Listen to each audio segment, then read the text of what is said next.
여기 프랑스 여대생이 한국 유학생들은 모두 예쁘고 피부도 좋은 것 같아. 한국 유학생들은 어떤 화장품을 쓰는지 너무 궁금해. 한번 가서 물어볼까? 라며 중국 유학생에게 이야기를 하는데 그러자 중국 유학생은 한국인들은 성형 중독자들이야. 자신들의 외모에 자신이 없으니까 성형 수술로 얼굴을 바꾸는 거지. 그들의 아이돌들 봐. 다 똑같이 생겼잖아. 그게 다 성형 때문이야. 저기 봐. 저 사람들 다 한국인이야. 한국인들은 과시하는 것을 좋아해. 실제로는 아무것도 아닌데 말이지. 라고 말하며 한 곳을 가리키는데 대체 무슨 사연일지 오늘 사연 바로 시작하겠습니다. 안녕하세요. 제 이름은 클로에 뒤부아예요. 22살이고 파리 소르본 대학에서 문학을 공부하고 있죠. 파리 16구에서 태어나고 자랐어요. 우리 가족은 대대로 프랑스 문화와 전통을 중요하게 여기고 있어요. 아버지는 유명한 문학평론가이고 어머니는 역사학자세요. 어린 시절부터 저는 부모님의 기대에 부응하기 위해 노력했어요. 프랑스 문학대회에서 여러 차례 수상을 했고 고등학교 때는 학생회장을 맡기도 했죠. 하지만 그 과정에서 저도 모르게 다른 문화에 대한 편견이 생겼던 것 같아요. 지금 생각해보면 그때의 제 모습이 너무나 부끄럽네요. 우리 집 서재는 프랑스 문학의 보고나 다름없었죠. 발자크, 위고, 플로베르, 프루스트의 작품들이 가득했고 저는 어릴 때부터 그들의 작품을 읽으며 성장했어요. 저녁 식사 시간은 언제나 지적 토론의 장이었죠. 우리 가족은 최신 문학 트렌드, 파리의 새로운 전시회, 프랑스 정치 상황에 대해 열띤 토론을 벌였어요. 이런 환경 속에서 자란 저는 자연스럽게 프랑스 중심적인 세계관을 갖게 되었고 다른 문화, 특히 아시아 문화에 대해서는 무지하고 편견 가득한 시각을 가지고 있었죠. 고등학교 시절 한 번은 국제문화교류 행사에 참가한 적이 있어요. 그때 처음으로 한국 학생들을 만났는데 그들의 예의 바른 태도와 열정적인 모습에 깊은 인상을 받았죠. 하지만 그때는 그저 일시적인 호기심으로 끝났어요. 지금 생각해보면 그때 조금만 더 마음을 열고 그들과 소통했더라면 어땠을까 하는 아쉬움이 남아요. 솔직히 말하면 저는 한국이라는 나라에 대해 거의 아는 것이 없었어요. 제 머릿속에서 한국은 그저 삼성 휴대폰을 만드는 나라, K-팝 아이돌들이 나오는 곳 정도였죠. 한국의 역사, 문화, 전통에 대해서는 전혀 관심이 없었고 알고 싶다는 생각도 하지 않았어요. 오히려 한국의 대중문화가 전 세계적으로 인기를 얻는 것을 보면서 어떻게 아시아의 문화가 유럽에서 이렇게 인기를 얻을 수 있지? 라는 생각을 하곤 했죠. 이런 제 편견은 2년 전 파리의 유학 온 중국 친구 메이를 만나면서 더욱 강화되었어요. 메이는 처음에는 활발하고 적극적인 성격으로 먼저 다가왔어요. 그녀의 밝은 에너지에 저도 모르게 끌렸죠. 처음에는 가볍게 교류하기 시작했는데 집도 가깝고 겹치는 수업이 많아서 우리는 금세 친한 친구가 되었어요. 어느샌가 우리는 거의 매일 붙어 다니게 되었죠. 메이는 직설적인 성격이었는데 가식 없는 모습이라 생각해서 그 당시에는 그 모습이 좋아 보였어요. 그녀의 솔직함이 제게는 신선하게 다가왔던 것 같아요. 프랑스에서는 흔히 볼 수 없는 성격이었거든요. 하지만 저와 친하게 지내던 프랑스 친구들은 저와 달리 메이를 별로 좋아하지 않았어요. 메이가 너무 자기중심적이고 배려하지 않는다며 제게 여러 번 말하기도 했죠. 그리고 중국은 독재정치 체제를 가지고 있는 나라이며 언론 자유의 제한과 중화 사상이 있어서 그런 부분이 너무 싫다고 이야기했어요.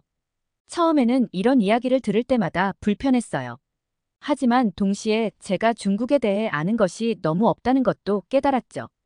그 당시 메이는 제게 중국의 좋은 점들을 이야기했지만 다른 문화를 비난하면서 중국 문화의 우월함을 강조한 적이 한 번도 없었어요. 그래서 친구들에게 메이의 장점을 몇 번 이야기하기도 했죠. 하지만 제 프랑스 친구들은 메이랑 같이 어울리고 싶지 않다면서 함께 다니는 것을 거부했어요. 친구들의 태도에 저는 조금 상처를 받았어요. 왜 그들은 메이를 이해하려 하지 않는 걸까? 라는 생각이 들었죠. 저는 메이의 좋은 모습만 봐왔어서 친구들의 말을 듣지 않고 혼자서 메이랑 어울렸어요. 그런데 메이는 언제부터인가 한국에 대한 극단적인 혐오감이 드러나기 시작했어요. 처음에는 그저 가벼운 농담 정도로 여겼죠. 하지만 점점 그 강도가 심해졌어요. 저는 그녀의 말을 들을 때마다 불편함을 느꼈지만 그때는 그저 문화적 차이라고 생각하며 넘어갔어요. 곰곰이 생각해보니 메이가 한국을 비난하기 시작한 건 여러 한국 유학생들이 우리 학교에 온 이후부터였어요. 작년에 우리 학교에 여러 명의 한국 유학생들이 교환 프로그램으로 와서 공부하고 돌아갔어요. 그중 한 명이 정말 눈에 띄었어요. 선아라는 이름을 가진 친구였는데 그 유학생은 멀리서 봐도 눈에 띄었어요. 정말 예쁘게 생긴 친구였거든요. 저는 그 친구와 친해지고 싶었지만 접점이 될 만한 것도 없었죠. 게다가 선아는 의도적으로 제가 있는 곳을 피하는 것 같아 보였어요. 길을 걸어오다가도 제가 있는 쪽을 바라보고는 고개를 휙 돌리며 걸어갔거든요. 게다가 한두 번이 아니라 여러 번 의도적으로 저를 피했어요. 그땐 뭐 하는 거지? 하는 생각이 들고 기분이 나빴어요. 그 모습을 본 후 저는 한국 유학생들한테 가졌던 관심이 순식간에 사라져버렸고 친해지고 싶다는 생각을 더 이상 안 하게 되었어요. 제가 아닌 메이를 피한 것이었는데 그 당시에는 몰랐죠. 나중에 친구들을 통해 알게 된 사실인데 메이와 선아가 아시아 문화 수업 시간에 크게 말다툼을 했다는 이야기를 듣게 되었어요. 정확히 어떤 상황인지는 모르지만 그때 메이는 선아와 말다툼 중 여러 친구들 앞에서 비난을 받았고 그 사건 이후로 메이는 아시아 문화 수업에도 들어가지 않았다는 이야기를 듣게 되었어요. 메이는 기회가 있을 때마다 한국을 비난했어요. 한국은 문화도 역사도 없는 나라야. 모든 걸 중국에서 훔쳐갔을 뿐이지. 라고 자주 말했죠. 처음에는 그녀의 말에 의문을 품었지만 한국에 대해 잘 모르는 저로서는 반박할 근거가 없었어요. 그녀의 말을 들을 때마다 제 마음속에는 불편함과 혼란스러움이 공존했어요. 한편으로는 메이의 말이 사실일지도 모른다는 생각이 들었고 다른 한편으로는 그녀의 주장이 너무 극단적이라는 느낌이 들었죠. 한 번은 메이와 함께 아시아 음식점을 판매하는 거리를 갔어요. 그곳에서 사람들이 몰려있는 한국 음식점을 들어가려고 했는데 메이가 강하게 만류했죠. 한국 음식은 맛없어. 그냥 중국 음식의 열등한 모방일 뿐이야. 그 말에 넘어가 결국 중국 음식점으로 들어갔어요. 저는 메이가 한국 유학생들과 싸웠다는 사실을 몰랐어서 작년에 교환 프로그램으로 우리 학교에 온 한국 유학생들을 학교에서 마주친 후 저는 메이에게 한국 유학생들은 모두 예쁘고 피부도 좋은 것 같아. 한국 유학생들은 어떤 화장품을 쓰는지 너무 궁금해. 한번 가서 물어볼까? 라고 말했어요. 그러자 메이는 기겁을 하며 봐봐, 클로에. 한국인들은 성형 중독자들이야. 자신들의 외모에 자신이 없으니까 성형 수술로 얼굴을 바꾸는 거지. 그들의 아이돌들 봐, 다 똑같이 생겼잖아. 그게 다 성형 때문이야 라고 말했죠. 그뿐만이 아니었어요. 메이는 계속해서 한국을 비난했어요. 한국 음식? 맵고 짜기만 해. 게다가 그들은 개고기도 먹어. 야만적이지 않아? 한국 기업들. 다 중국의 기술을 훔쳐서 만든 거야. 삼성, 화웨이의 기술을 베낀 거라고. 한국은 창의성이 없어. 그저 다른 나라의 것을 카피하는데 능할 뿐이야. 메이의 이런 말들은 제게 깊은 인상을 남겼어요. 저는 한국에 대해 잘 몰랐기 때문에 그녀의 말을 사실로 받아들이기 시작했죠. 하루는 메이와 길을 걸어가다 명품 매장을 지나가게 되었는데 많은 동양인들이 줄을 서 있는 것을 목격하게 되었어요. 그때 메이가 손가락으로 동양인들을 가리키며 이야기하기 시작했어요. 저기 봐, 저 사람들 다 한국인이야. 한국인들은 과시하는 것을 좋아해. 실제로는 아무것도 아닌데 말이지. 파리에서 수많은 한국 관광객들이 명품 매장 앞에서 줄 서 있는 모습은 메이의 주장을 뒷받침하는 것처럼 보였어요. 한 번은 대학 축제에서 K-팝 동아리의 공연을 보게 되었어요. 그들의 열정적인 춤과 노래에 잠시 매료되었지만 메이가 귓속말로 저것 봐. 다 립싱크야. 실력은 없고 겉모습만 화려하지. 라고 말하자 저도 모르게 고개를 끄덕였죠. 끊임없이 말하니 저도 세뇌가 되었나 봐요. 시간이 지날수록 저는 한국 문화에 대해 더욱 부정적인 시각을 갖게 되었죠. K-팝이나 한국 드라마의 인기를 이해할 수 없었고 그저 과대 포장된 상업적 제품일 뿐이라고 생각했어요. 한국 음식점에 가본 적도 없었고 가볼 생각도 없었죠. 한국에 대한 어떤 긍정적인 뉴스를 들어도 의심의 눈초리를 보냈어요. 그러면서도 한편으로는 이게 맞는 걸까 하는 생각도 마음속 깊은 곳에 남아 있었어요. 그러던 어느 날 우연히 도서관에서 한국의 현대사에 관한 책을 발견했어요. 호기심에 잠깐 펼쳐보았는데 한국이 겪은 역사적 고난과 빠른 경제 발전의 이야기에 흥미를 느꼈어요. 책을 읽으면서 한국의 근현대사가 얼마나 파란만장했는지 알게 되었죠. 일제강점기의 고통, 한국 전쟁의 비극, 그리고 그 후에 놀라운 경제 성장까지. 한 세기 동안 한국이 겪은 변화는 정말 대단했어요. 특히 1950년대 한국 전쟁 이후의 모습에 깊은 인상을 받았어요. 당시 한국은 세계에서 가장 가난한 나라 중 하나였다고 해요.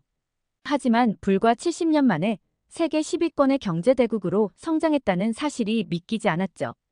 한국은 천연자원도 부족하고 분단국가라는 어려운 상황 속에서도 이렇게 빠른 발전을 이뤄냈다는 게 놀라웠어요.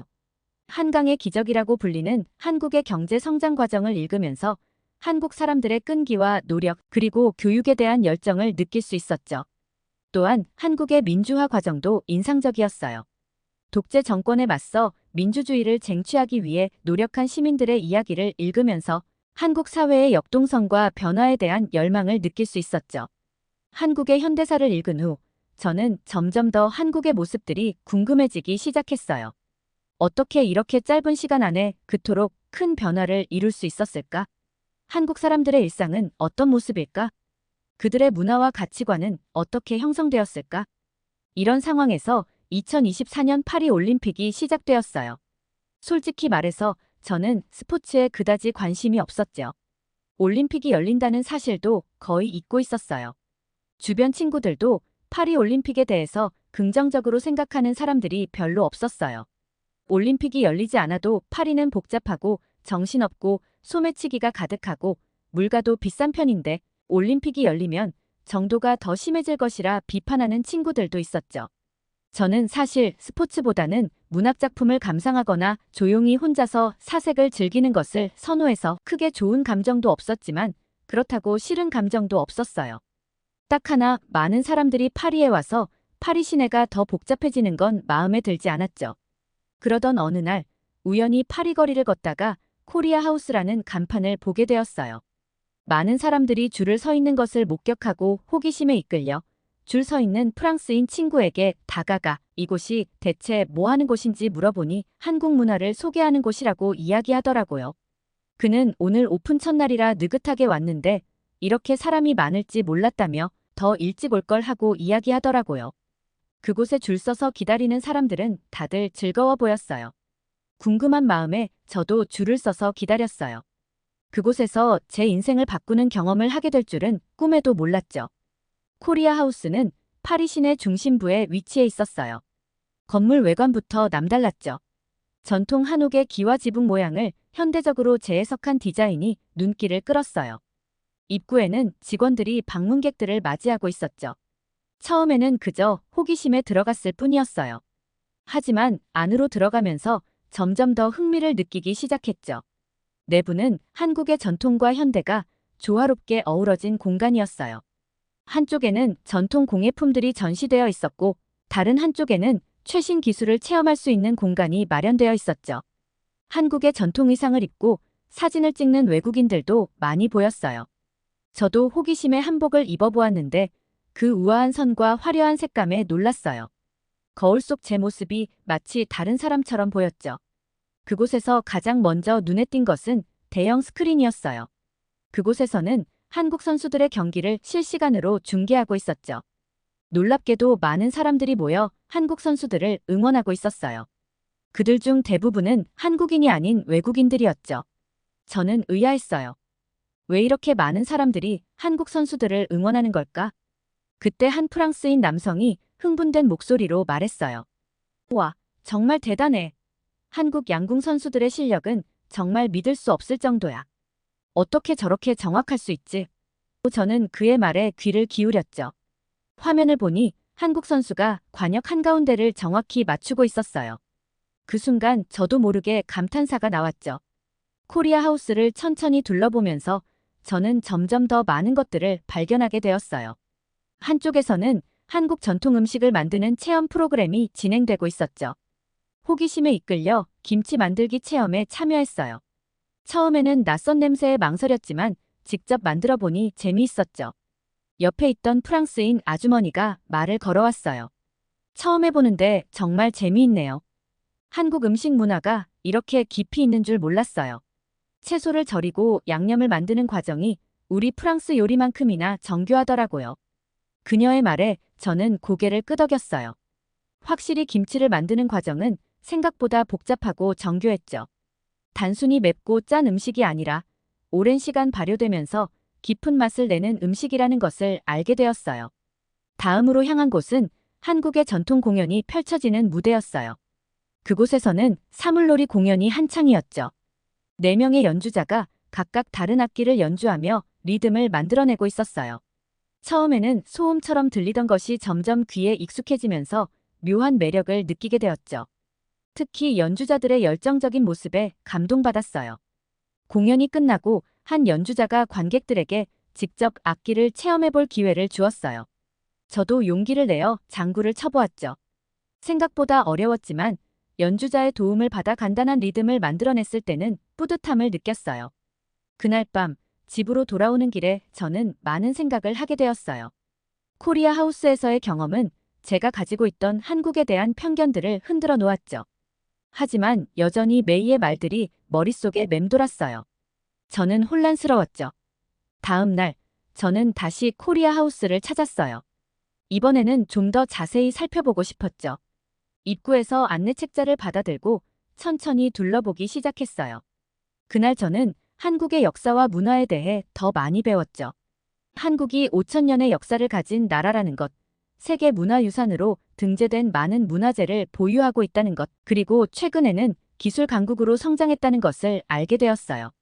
특히 인상 깊었던 것은 한국의 현대 미술 전시였어요. 백남준의 비디오 아트, 이우환의 추상화 등을 보면서 한국 예술의 다양성과 창의성을 느낄 수 있었죠. 이전에 메이가 한국은 창의성이 없다고 했던 말이 얼마나 편견에 불과했는지 깨달았어요. 그러던 중 우연히 한 장면을 목격하게 되었어요. 한 중국인 관광객 무리가 시끄럽게 떠들며 전시장을 돌아다니고 있었죠. 그들은 사진 촬영 금지 표지판을 무시한 채 플래시를 터뜨리며 사진을 찍고 있었어요. 직원이 다가가 제지하려 했지만 그들은 들은 척도 하지 않았어요. 오히려 큰 소리로 불평을 하며 직원을 밀쳐냈어요. 저는 그 광경을 보며 불편함을 느꼈죠. 그때 한국인 관광객 그룹이 그 옆을 지나갔어요. 그들은 조용히 작품을 감상하며 서로 작은 목소리로 의견을 나누고 있었죠. 사진을 찍을 때도 플래시를 끄고 다른 관람객들에게 방해가 되지 않도록 주의하는 모습이 눈에 띄었어요. 이 대조적인 광경을 보며 저는 메이가 말했던 것과는 다른 현실을 목격하고 있었죠. 다음 날 저는 메이와 함께 파리 시내를 걷고 있었어요. 우연히 우리는 관광지 앞에서 한국인 관광객 무리를 보게 되었죠. 그들은 질서정연하게 줄을 서서 차례를 기다리고 있었고 주변 환경을 깨끗이 유지하려 노력하는 모습이었어요. 저는 전날 미술 전시실에서 다른 사람들을 배려하던 한국인들의 모습이 떠올라 메이에게 말했어요. 저 한국인들 봐.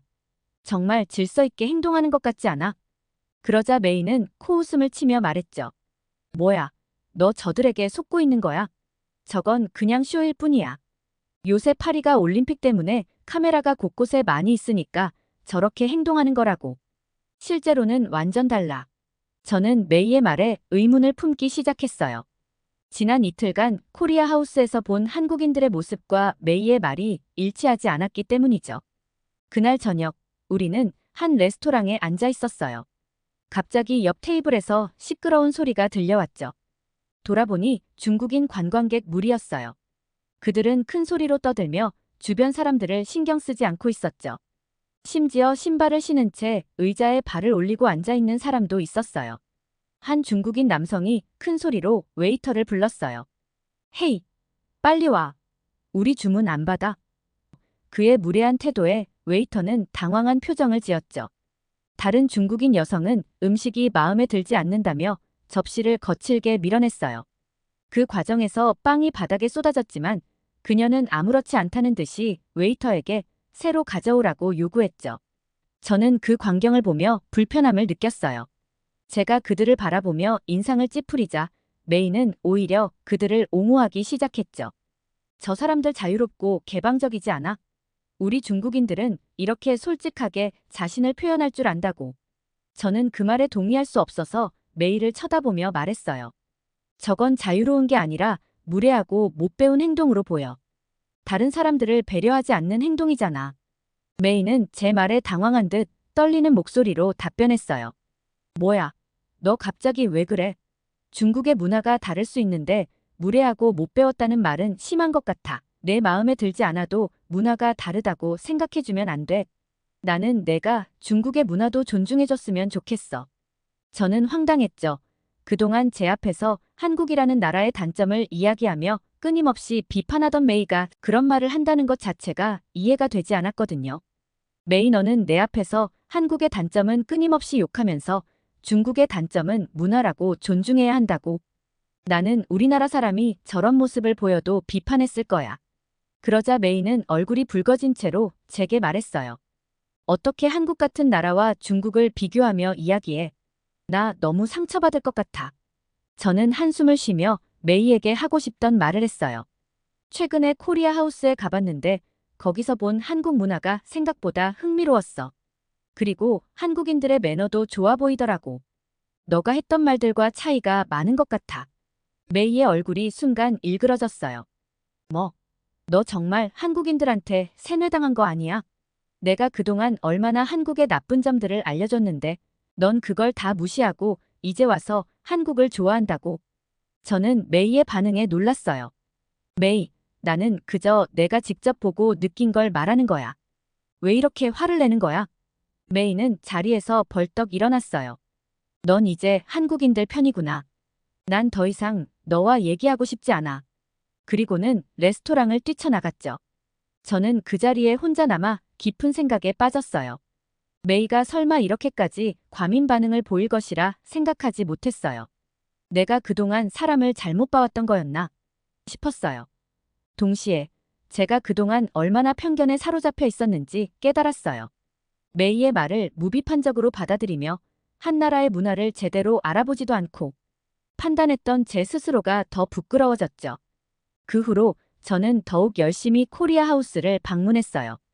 한국어 기초 강좌에도 참여하고 한국 영화 상영회에도 참석했죠. 특히 인상 깊었던 것은 취향의 발견 K컬처 프로그램이었어요. 이 프로그램에서는 한국의 다양한 문화 콘텐츠를 소개했는데 K-팝부터 한국 문학, 영화, 드라마까지 폭넓게 다루고 있었죠.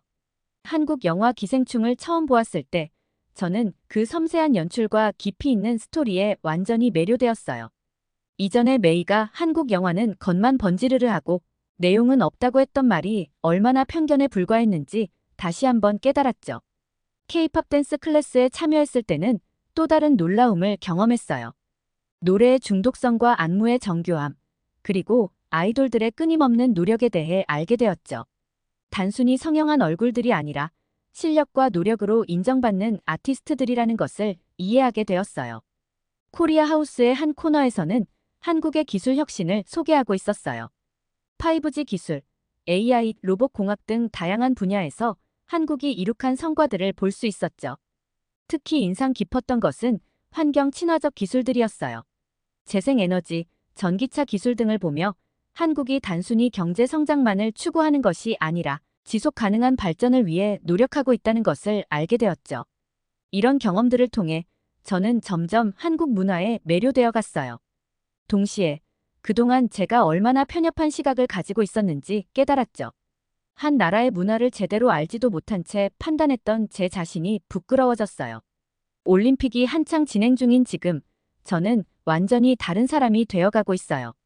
한국 문화의 아름다움을 인정하게 되었고 더 나아가 다른 문화를 대하는 제 태도 자체가 바뀌었죠. 편견 없이 다른 문화를 대하는 법을 배웠고 차이를 인정하고 존중하는 것의 중요성을 깨달았어요. 메이와의 우정은 끝났지만 저는 새로운 친구들을 사귀었어요. 며칠 전 한국 문화를 사랑하는 프랑스 친구를 통해 소개받은 한국인 유학생들, 한국 문화에 관심 있는 다른 나라 사람들과 더욱 어울리게 되었죠. 한국 유학생들은 메이가 말한 것과 전혀 달랐어요. 짧은 시간 동안 교류했지만 저는 바로 느낄 수 있었어요. 세심하고 배려심 가득하고 과시하려 하는 모습도 전혀 보이지 않았죠. 오히려 겸손하고 따뜻했어요. 게다가 메이처럼 본인 나라의 문화를 먼저 자랑하는 친구들도 없었어요. 제가 한국 유학생 친구들 앞에서 최근에 한국 문화에 관심이 생겨서 경험하고 있는데 한국의 문화들이 이렇게 대단한지 몰랐어 라고 말하니 한국 친구들은 부끄러워하며 한국 문화를 좋아해줘서 고마워. 프랑스 문화도 정말 대단한 것 같아라고 이야기하더라고요. 메이가 예전에 카페에서 제게 중국 문화에 대해 이야기했을 때가 떠올랐어요. 그 당시 제가 먼저 관심을 보이지도 않았는데 메이가 중국의 드라마라며 제게 보여줬고 저는 몇 분 시청하고 메이에게 중국 드라마 재밌는 것 같아라고 가볍게 이야기했던 적이 있어요.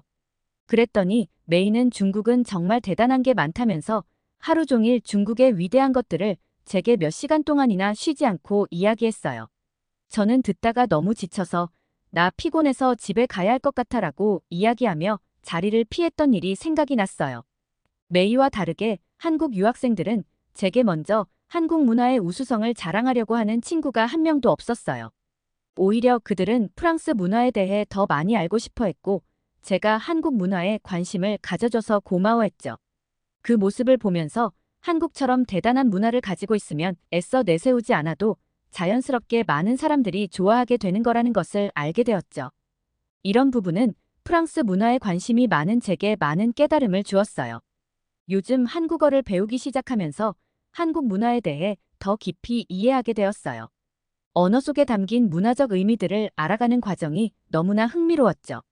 특히 한국어의 존댓말 체계를 배우면서 한국 사회의 예의와 배려의 문화를 더욱 깊이 이해하게 되었어요. 제가 우연히 코리아 하우스에 들어가지 않았다면 저는 여전히 편견에 사로잡혀 살고 있었을 것이라는 생각이 한편으로 들어요. 그 우연한 경험이 제 인생을 완전히 바꿔놓았다는 게 믿기지 않아요. 이번 경험을 통해 저는 문화의 다양성을 존중하고 이해하는 것이 얼마나 중요한지 깊이 깨달았어요. 한 나라의 문화를 판단하기 전에 먼저 그 문화를 경험하고 이해하려는 노력이 필요하다는 것을 알게 되었죠. 그리고 제가 경험하지 않은 것에서 다른 사람의 의견만으로도 심한 편견을 가지게 될 수 있다는 것도 알게 되었고 반성하게 되었어요. 앞으로는 어떤 상황에서든 먼저 직접 경험해보고 판단하려고 노력할 거예요. 이번에 한국 문화를 접하면서 제 인생을 바꾸는 경험을 하게 되었고 올 겨울 방학 때 한국을 여행 갈 생각이에요. 직접 보는 한국은 어떤 나라일지 너무 기대되네요. 한국의 역사적인 장소들, 현대적인 도시의 모습, 그리고 전통과 현대가 공존하는 독특한 문화를 직접 경험하고 싶어요. 특히 한국 사람들의 일상을 가까이에서 보고 싶어요. 그들의 라이프 스타일, 가치관, 그리고 문화적 특성을 더 깊이 이해하고 싶거든요. 혹시 한국을 방문하면 꼭 먹어봐야 할 음식이나 꼭 가봐야 할 곳이 있다면 추천해 주셨으면 해요. 저의 첫 한국 여행이 더욱 의미 있고 풍성해질 수 있도록 한국 분들의 조언을 듣고 싶어요. 제 사연 들어주셔서 감사합니다. 사연 보내주신 클로에 뒤부아님 감사합니다. 클로에 뒤부아님이 한국 문화를 경험하면서 문화적인 편견이 사라지고 더 넓은 시야를 가지게 되셔서 다행이라는 생각이 드네요. 한국에 방문하시면 행복한 추억 만드시길 바래요.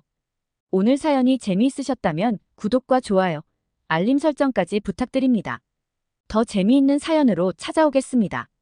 이상 감동탐험이었습니다.